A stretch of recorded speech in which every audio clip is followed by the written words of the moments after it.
Item Number SCP-370 Object Class Euclid Special Containment Procedures SCP-370 is to be kept in a secured area at all times under standard surveillance. No personnel are to look directly at SCP-370 at any time. Any subject handling SCP-370 should keep it concealed in an opaque container to avoid risk of passers-by viewing it by mistake. Description: SCP-370 is a Maxell VHS tape with a label which reads, "Destroy Me, by."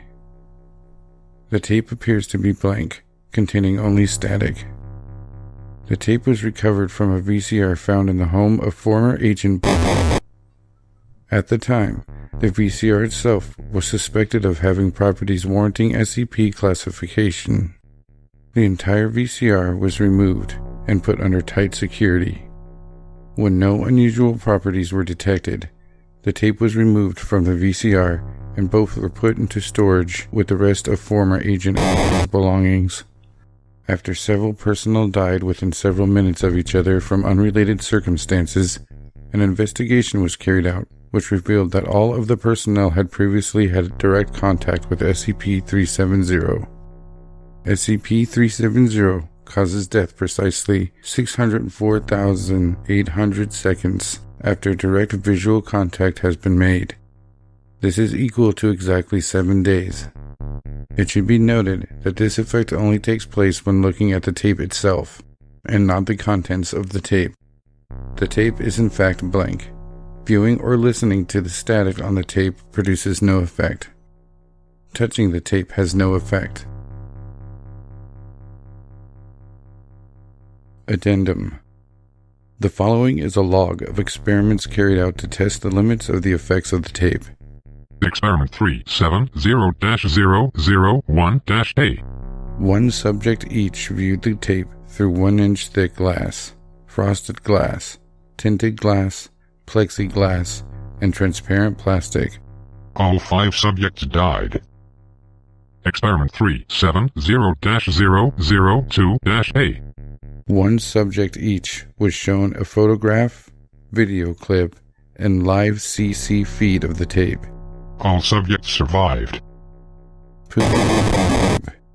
Experiment 370-011-A. Subject viewed a reflection of the tape in a mirror. Subject died. Experiment 370-011-B. Subject viewed a reflection of the tape in a distorted mirror. Subject died. Experiment 370-012-A.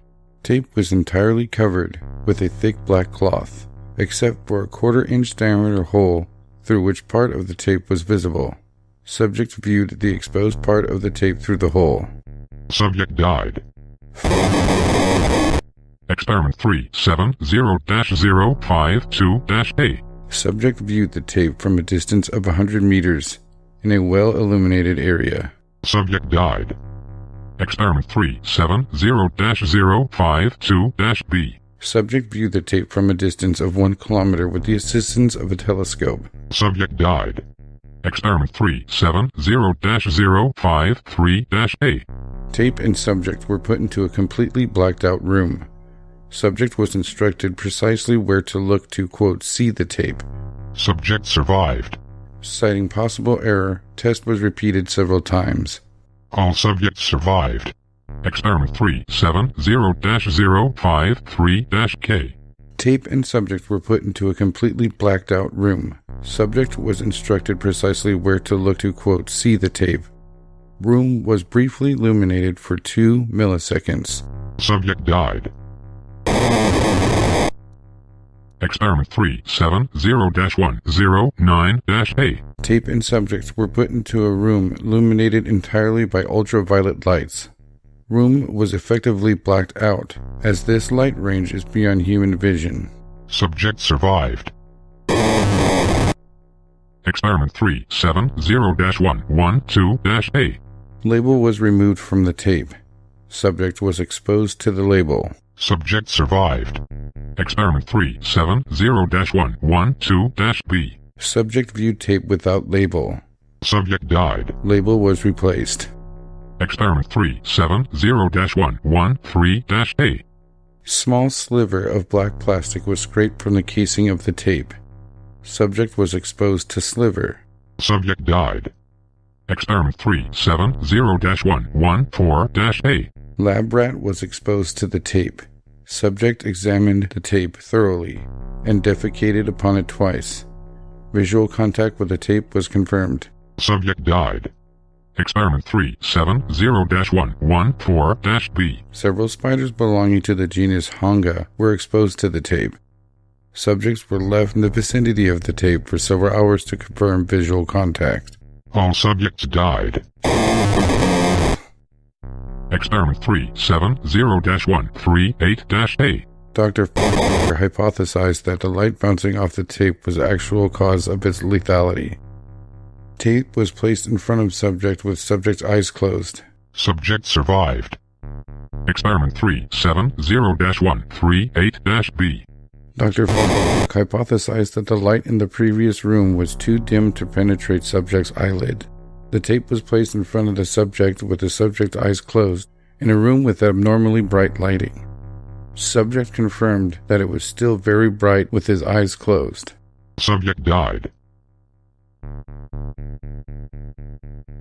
Addendum. Consider using the tape as a method of execution for unkillable SCPs.